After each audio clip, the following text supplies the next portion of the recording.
A week had passed since the two had managed to descend from the plateau and drink the crystal-clear water flowing through the riverbed, which, like an ancient serpent, wound around the valley, hiding it from human eyes. In the safe shadows and the rustling of green leaves of tall, joyful trees, the two travelers were slowly recovering. For the first few days, Carmen fought for her life. She groaned in pain, lost consciousness repeatedly, and coughed up dark, repulsive blood. There was no certainty that she would survive this journey. Yet fate, in its merciful nature, allowed her to gradually regain strength. The edges of her wounds softened, and the traveler began to reclaim a part of herself. She looked like a wretch sentenced to life on the farm. She was so emaciated that her protruding bones stretched her frail, wrinkled skin. Her hair had lost its reddish glow, becoming dull and brittle, like the dry branches of dead trees that grew around Assyria. For the first few days, her gaze was vacant, fearing that this place, which seemed like paradise, was merely a projection of her exhausted, dying mind. Many hours and many conversations passed before she believed that everything here was real. Numerous times, the Nameless One reassured her that the hunted creature, the size of a small dog with soft fur and sweet ears, wasn't some cruel joke.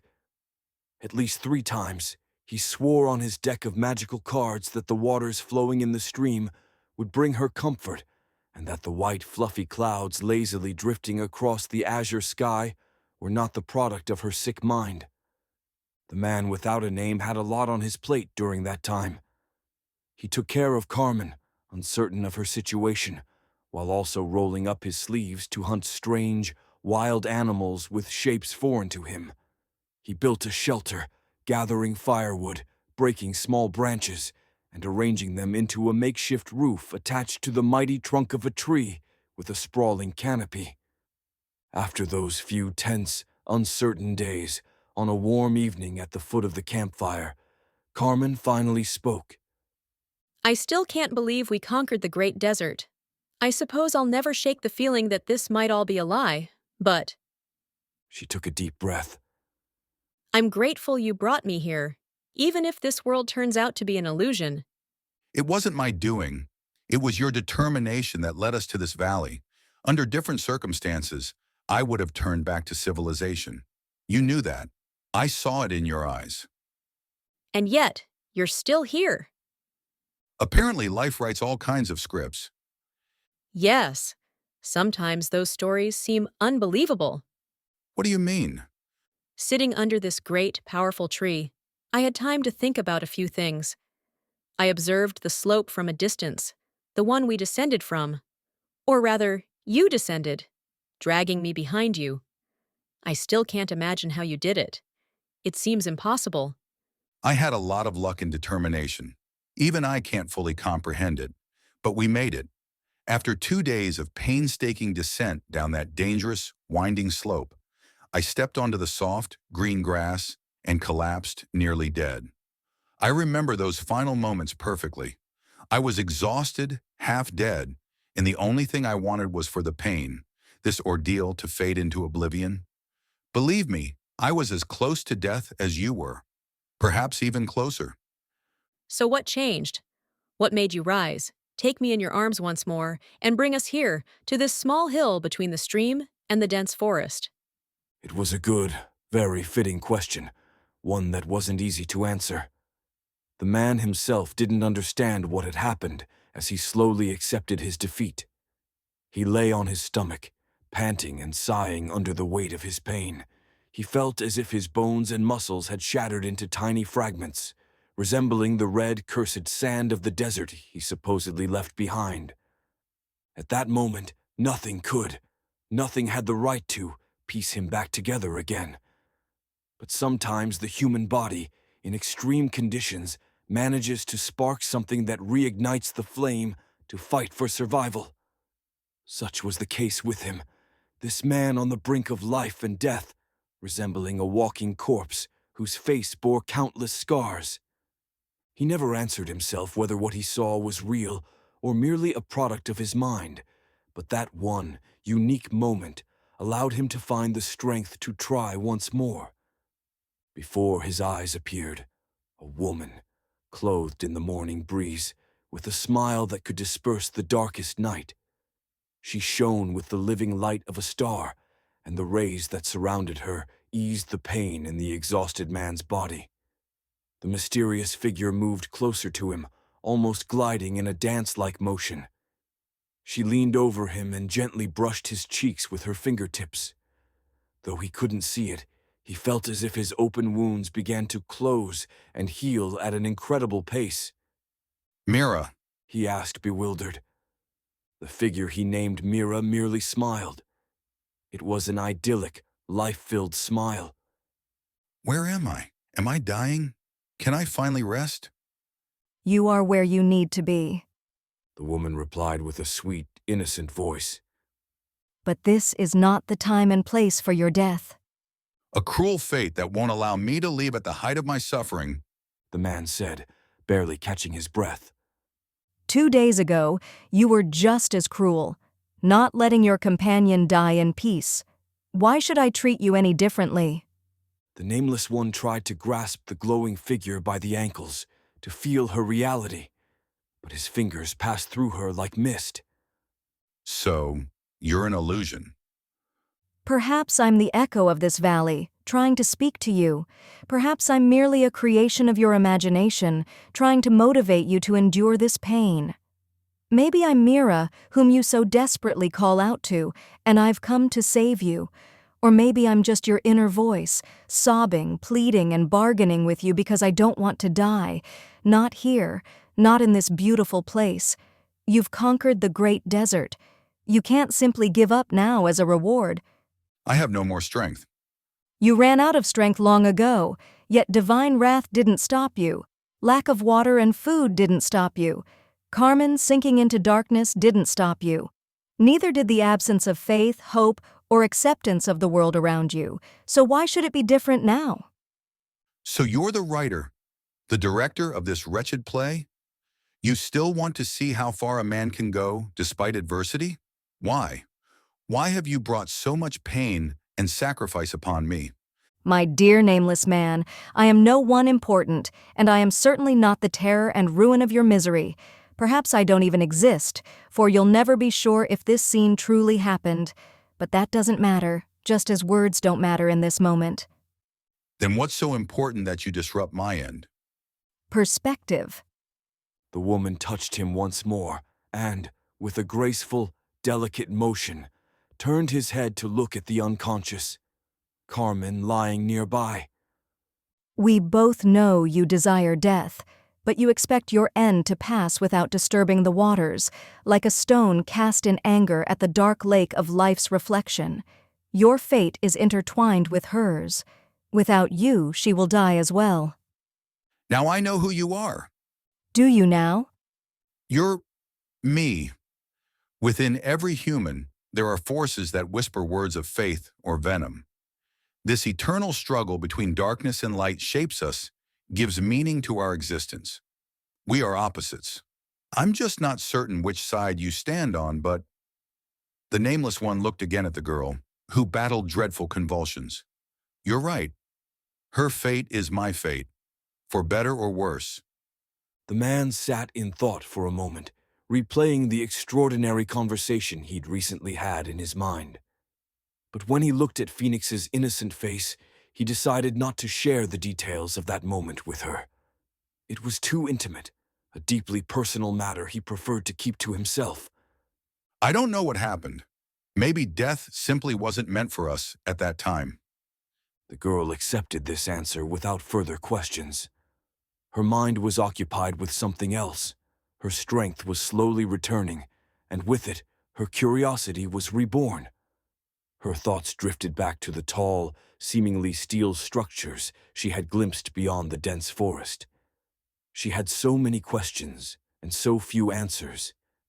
Did people live here centuries ago? Or had the gods themselves erected those buildings? Have you been deeper into the valley? She asked, her excitement growing. No, Why? she replied, unable to hide her disappointment. She couldn't fathom how anyone could resist the temptation of exploring this paradise for so many days. I was waiting for you to recover. After all, it was your determination that brought us to this land of greenery. You deserve the privilege of being the first to see this place in all its glory. I'm just a bystander here. I had no right to take that from you. These words stunned Carmen. She had never encountered such selfless sincerity before. Throughout her journey, she had so often faced human cruelty. So many lies and acts of malice could have broken anyone, but not her. She still believed that people could be good and noble. And now, finally meeting someone like that, she could hardly believe her senses. This dark, aloof, and brooding man, who seemed to see nothing but contempt for the world, had now revealed himself to be a knight in shining armor. It wasn't what she had expected. She even felt unworthy of such a gift. This confession meant more to her than the valley itself, though the valley was indeed something extraordinary. The next day, they ventured deeper into the greenery, where the rustling of leaves and birdsong created an entirely new world. For the first time in their lives, they saw creatures that could lift themselves off the ground and glide through the sky. They also encountered two small, brown-orange animals with pointed ears, darting across the branches of the mighty trees. They marveled at the multicolored flowers, ranging from bright yellows to beautiful indigos, and even reds that no longer reminded them of the menacing great desert. In this place, filled with lushness and beauty, even the pale sun and the graphite sky seemed to come to life, gaining vibrant colors.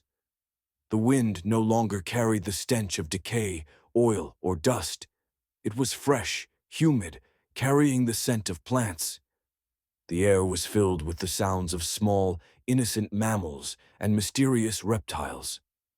Life blossomed at every step, and nature was gently, patiently reclaiming the lands that, as the heroes believed, had once been inhabited by people. Carmen, fascinated by the history hidden behind the vines of wild ivy she had read about as a child in the encyclopedias of the Old World, could now admire statues covered in living emerald. She walked along cracked roads and paths from which tufts of grass sprouted.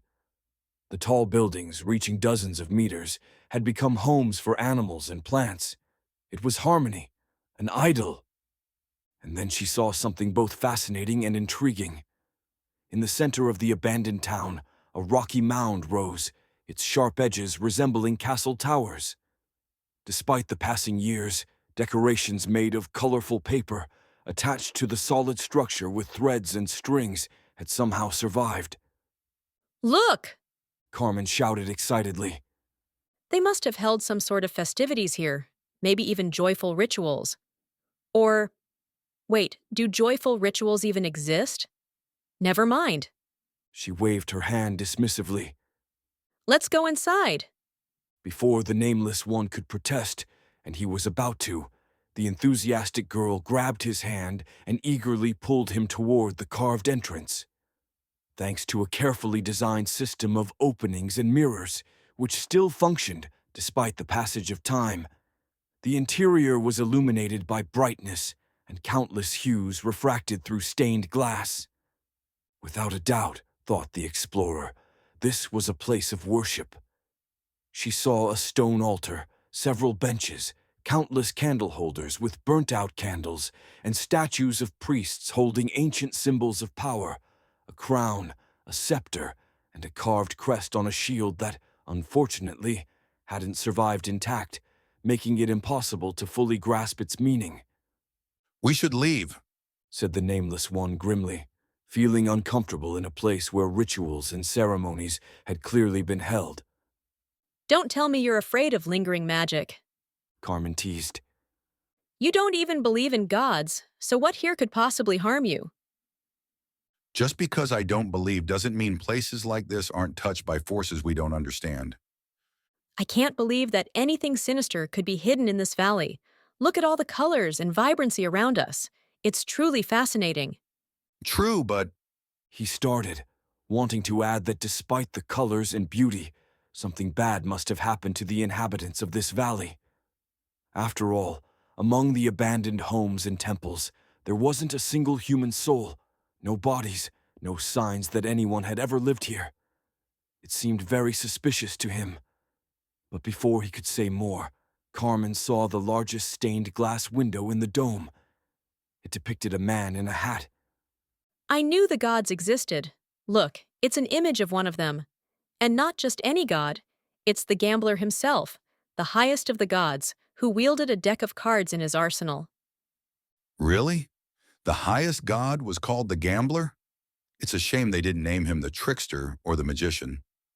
Mock all you want, but this is proof that the gods existed. Do you really think an image on stained glass makes gods real? We should be grateful that this valley exists, that life thrives here and offers hope for the future. There's no point dwelling on a past immortalized on a piece of glass. When did you become so gloomy again? Maybe when I regained my strength after that hellish journey. They both smiled slightly, silently agreeing that it was quite a humorous response. Or maybe you're feeling jealous. Carmen prodded. Jealous? Of someone who doesn't even exist? Maybe because the god in that stained glass window looks strikingly like you. The girl was right. The god depicted on the stained glass wore a long, leather coat, somewhat resembling a cowboy's, along with a distinctive dark hat bent to one side. He had a thick, jet-black beard with a mustache and an expression that was both cold and gentle. I've heard people are made in the image of gods, but I didn't think it would be this exact. Maybe you are a god? Tell me, are you the gambler? Phoenix continued joking, while the man stood silently, focused, studying the image of the mythical figure. Do you think that if I were the highest god, I would have gone on this hellish pilgrimage with you? I'd more likely pull out a magic card and summon a flying carpet to take me to my destination. Oh, come on! She patted him on the shoulder. You need to lighten up. Besides, he's more handsome than you. With that cheeky, slightly sarcastic joke, Carmen ended the discussion, laughing heartily. She was so full of enthusiasm and joy that she could have danced or even flown, as if her body were filled with the lightness of a balloon. Do you know much about him? Her companion asked, curious. So far, I've just said he's more handsome than you. Maybe you could tell me more? After all, it seems I was born in his image. I could throw in a few interesting facts if you want. Go ahead. He was the most important god among the whole constellation of supernatural beings. He went by the nickname we now know him by, the Gambler. Apparently, he gave up his true name for his beloved. He was also selfish, often wandering alone through our world, and I think he didn't like us. In his myths, there's often a sense of disdain toward humanity. How can you not love a people who built the empire? Looks like you do have something in common with him. Charm? More like a lousy sense of humor. And besides, you use an echo of cards, though his artifact was probably much more powerful. Maybe I'm his reincarnation? I've heard that in the southern parts of the empire, there's a cult that believes we're just different versions of the gods. Who do you think I would be then? I don't know the names of the gods. It's funny you don't know them, because the Gambler was the first to leave us in our time of need, and yet he's the one who was remembered. Isn't that just sarcasm? More like the irony of fate that we remember someone who didn't want to be remembered. Do you really believe that? After all, he left first. He must have had a reason, assuming the gods actually existed. But let's not dwell on that today. Today, let's celebrate and rejoice. That I can agree with. The nameless one admitted. Carmen could revel in the ancient, forgotten history and make plans for the future of humanity hidden beyond the great desert. It was a good day, a beautiful day, the most beautiful day in her short yet turbulent life. A day that could have lasted forever, and not without reason. She had meticulously planned what would come next. She wanted to reach the square she had seen on the horizon, where solid pavements intersected, forming a network of alleys and pathways. She longed to rest in the shadow of a fountain that had withstood the ravages of time, and then make her way to the tallest building in the area to admire the craftsmanship of those who had constructed masterpieces from stone, steel, and cement, blending them seamlessly with the surrounding nature. This synergy, this harmony, was like a drug to her. At that moment, one might say Carmen was on a high. But after every dose of happiness comes the time to pay the debt, and the collector arrived just as the two heroes, convinced the worst was behind them, left the temple dedicated to the gambler. As they left the colorful temple, the air was suddenly pierced by the sharp whistle of a bullet, which struck the stone structure behind them. A second shot sent chunks of earth flying, and then, as loud as a locomotive's whistle, a red ribbon of fury cut through the dust and sand, slamming into the stunned man with the force of a giant. In an instant, the Nameless One instinctively reached for his deck of cards, but the echo of the boomerang was so powerful that it threw him several meters back, knocking his weapon out of his hands. When the dust settled, a dazed Carmen saw the true embodiment of the devil standing before her. This devil, though wasted, hunched, and missing his right hand, was still Everett Yeager, surrounded by his now somewhat diminished crew. His ironic, mocking smile made Carmen shrink back in fear, pressing herself against the cold wall of the dome. How is this possible? She stammered. At first, I wondered the same, Replied Everett with a devilish confidence. but I underestimated the witch's magic. Apparently, at the last moment, she made a pact with the dead. They agreed to let us pass if we brought them new souls. It sounded like a children's story, but as you can see, it worked. Maybe not perfectly, since we suffered some losses.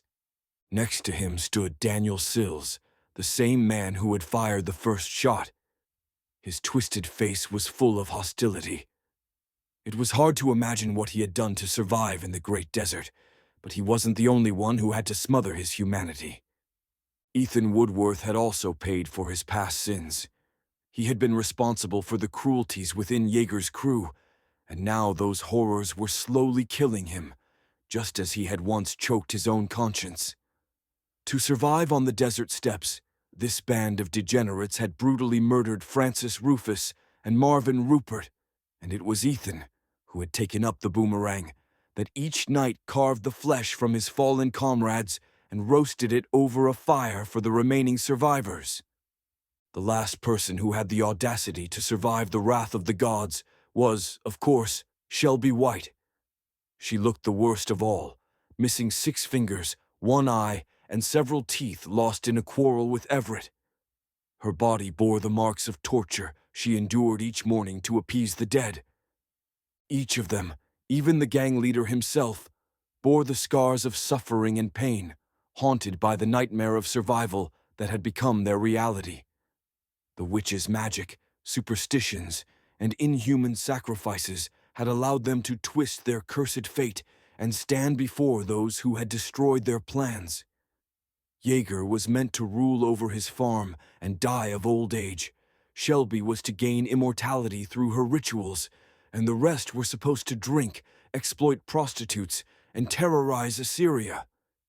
Instead, the pursuit had shattered their carefully built world. A lot has happened during this chase. Everett continued after a moment of reflection. It's astonishing how much a person can endure when driven by desire, how much suffering they can take to fulfill their twisted dreams. You must have suffered a lot on your journey, my dear, but you have no idea of the torments I've endured. Honestly, I was ready to kill Shelby, thinking she had deceived me. But then, in a flash, just before that desperate step, I saw your tracks on the dried earth. It was a sign from the dead. And the dead are still waiting for their payment. They crave his soul. Shelby White interjected. She no longer feared her boss. During this journey, she had proven to be as ruthless as he was. They'll get it. They'll have his soul. Everett replied, then turned to Carmen and the Nameless One. What an unexpected twist. So many days ago I was ambushed. I almost died, lying in a wagon dragged by my men. And today the roles have reversed. But tell me, who will drag your wagon when you're dying on this beautiful green land? Leave the girl out of this. The Nameless One said, struggling to his shaky feet.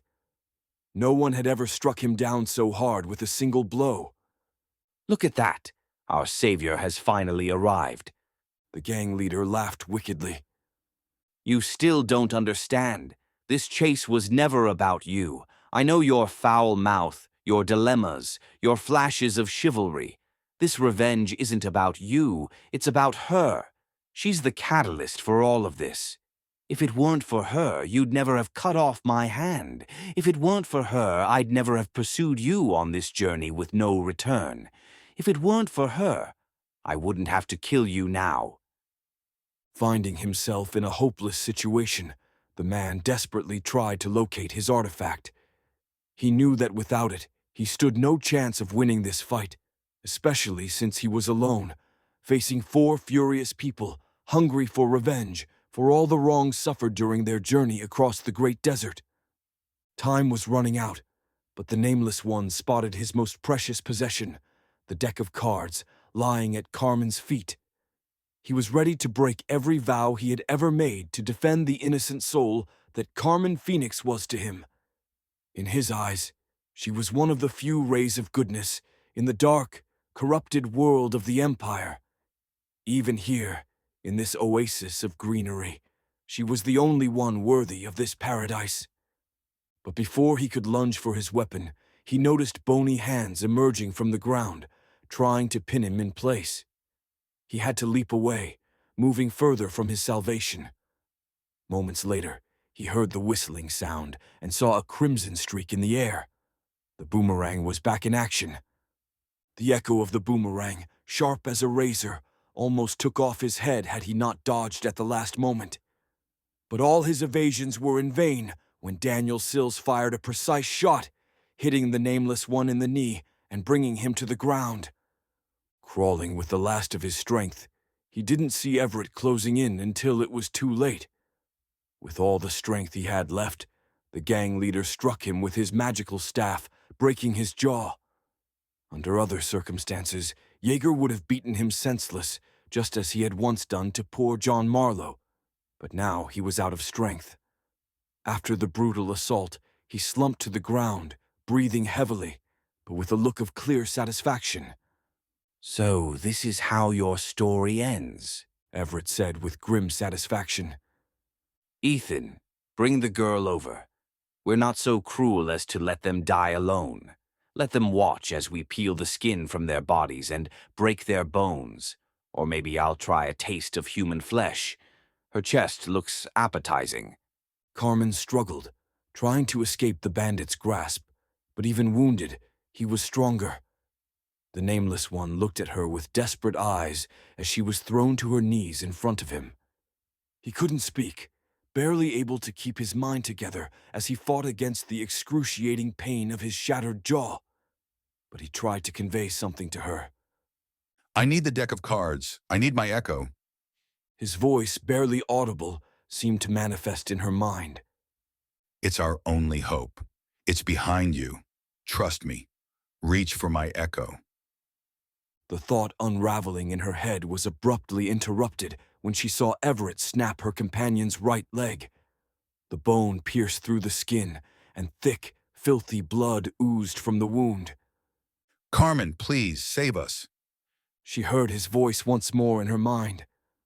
Driven by desperation and a voice she shouldn't have been able to hear, Carmen sprang to her feet, attempting to flee.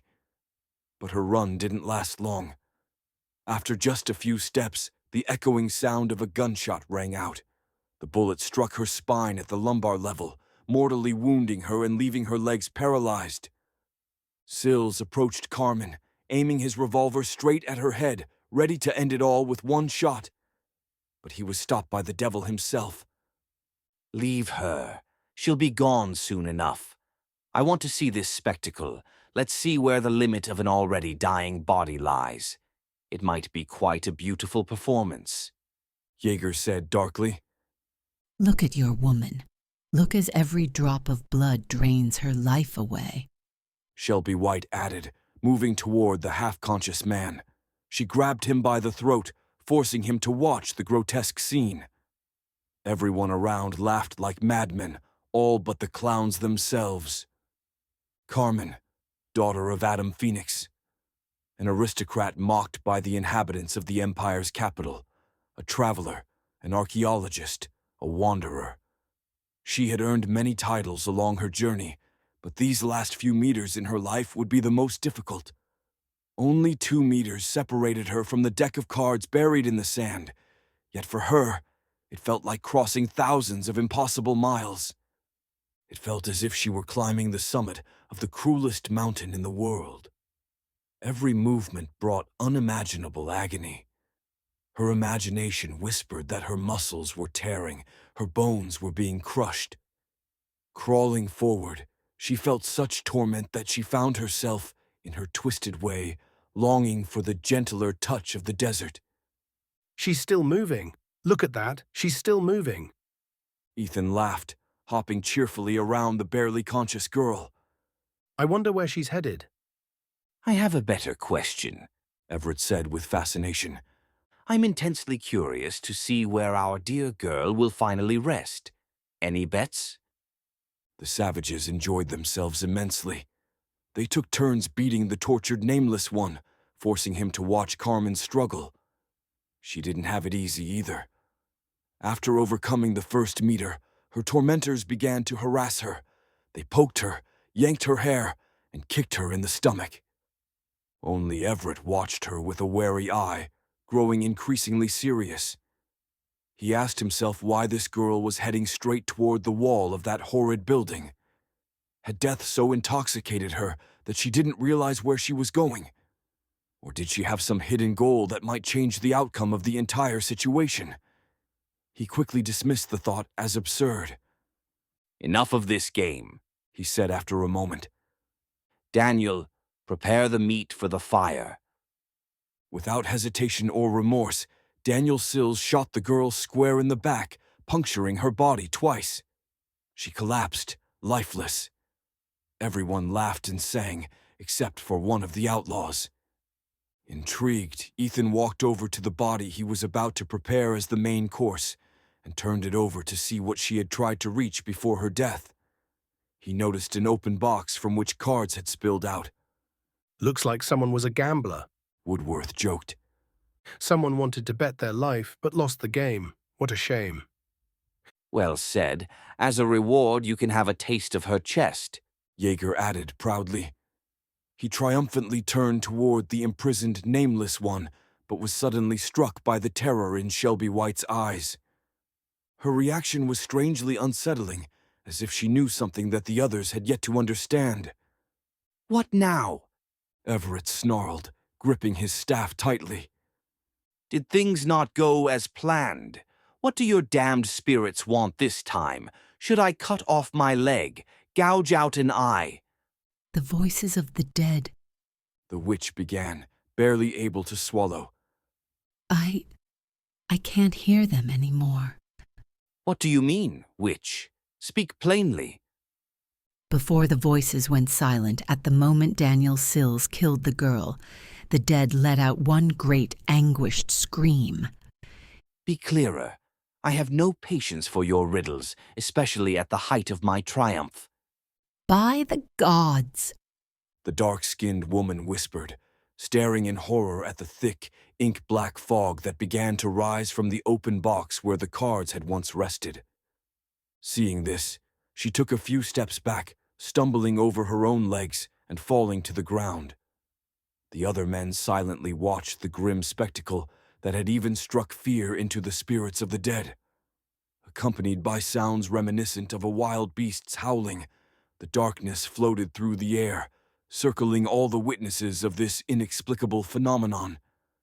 Ethan felt as if death itself was sniffing him out, while Daniel felt an eerie, cold touch brush against his skin. The dark force lingered longest around Jaeger, who seemed unafraid. Indeed, within him, A sense of respect for whatever this was began to grow, something he couldn't rationally describe or classify. Yet amid all these awakening emotions, fear was notably absent. The mist, after circling the square several times, stopped at the feet of the Nameless One, and then it swallowed him. At least, that's how it looked from the other's perspective. Can someone please explain to me what the hell is happening? Everett demanded. But no one dared to answer his brash question, for just moments later, tiny bolts of lightning began to spark within the jet-black smoke. These minuscule flashes triggered thunderclaps so powerful they could have put hurricanes, tornadoes, or any other natural force to shame. Everyone felt the impact of each thunderous roar, as if the very air was striking them, and the fog itself began to expand. The phenomenon distorted the edges of reality, as if the world were being seen through thick liquid. Suddenly, the last bolt, the final lightning strike, unleashed a tremendous shockwave that nearly knocked all the spectators of this ancient magic off their feet. When the final gust of wind died down, the fog dispersed, revealing the man now standing tall. He wore a long black leather coat, a cowboy hat, and in his right hand he held a deck of gilded cards.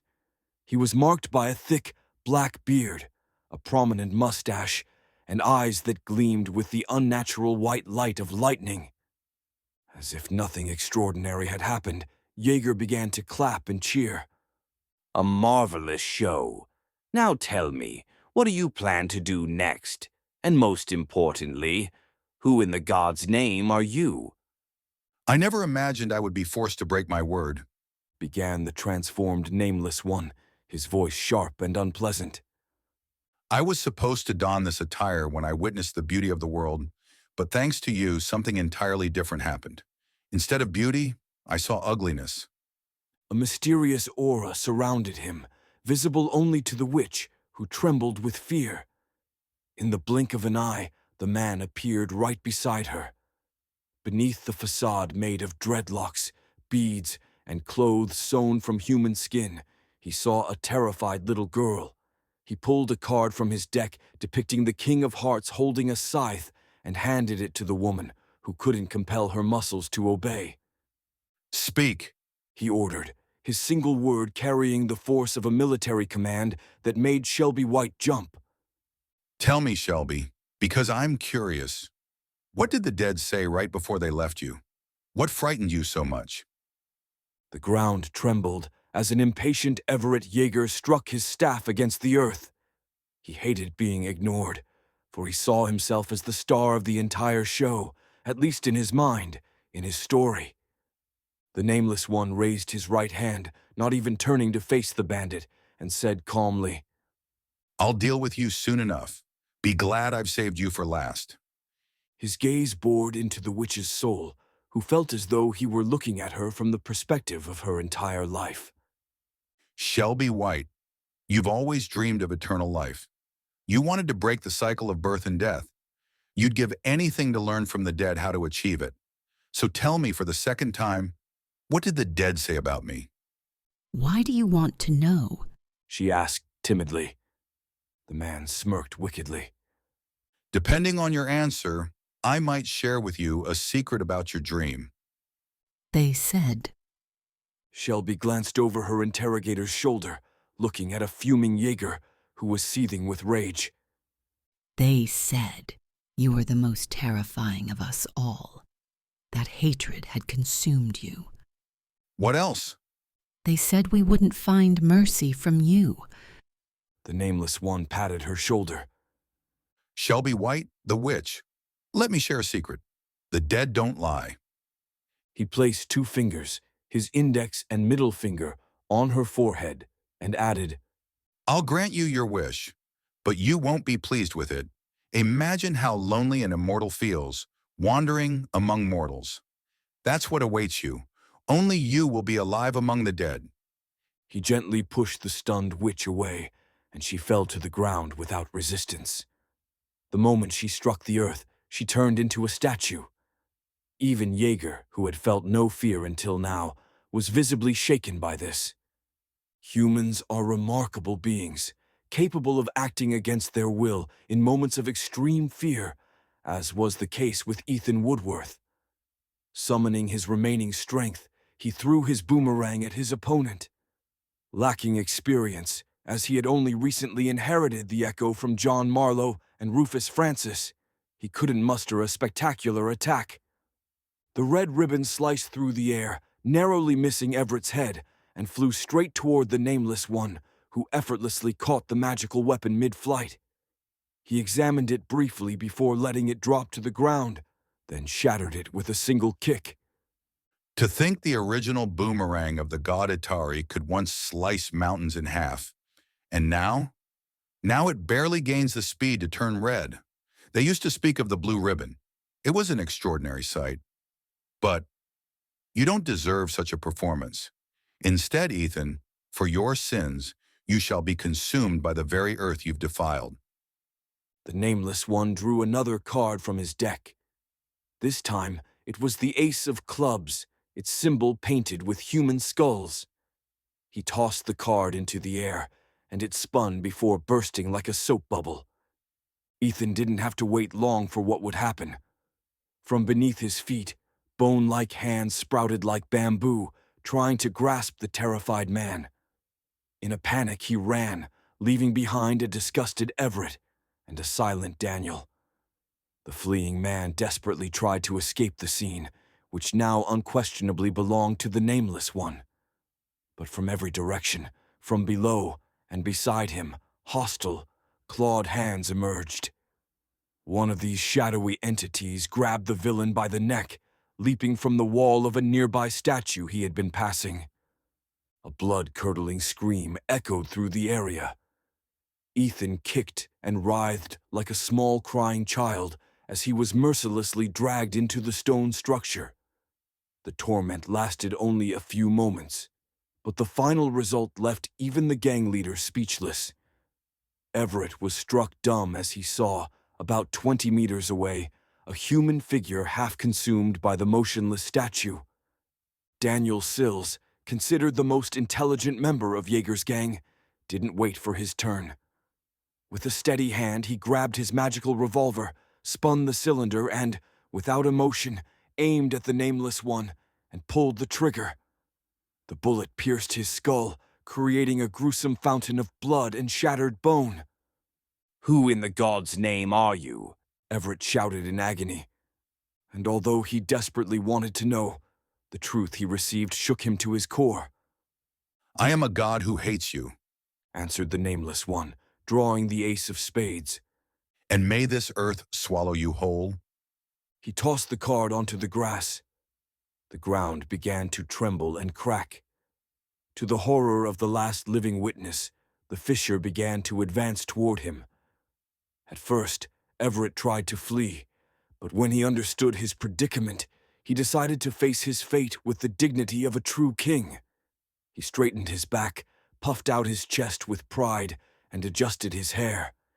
He closed his eyes and spread his arms wide like a condor.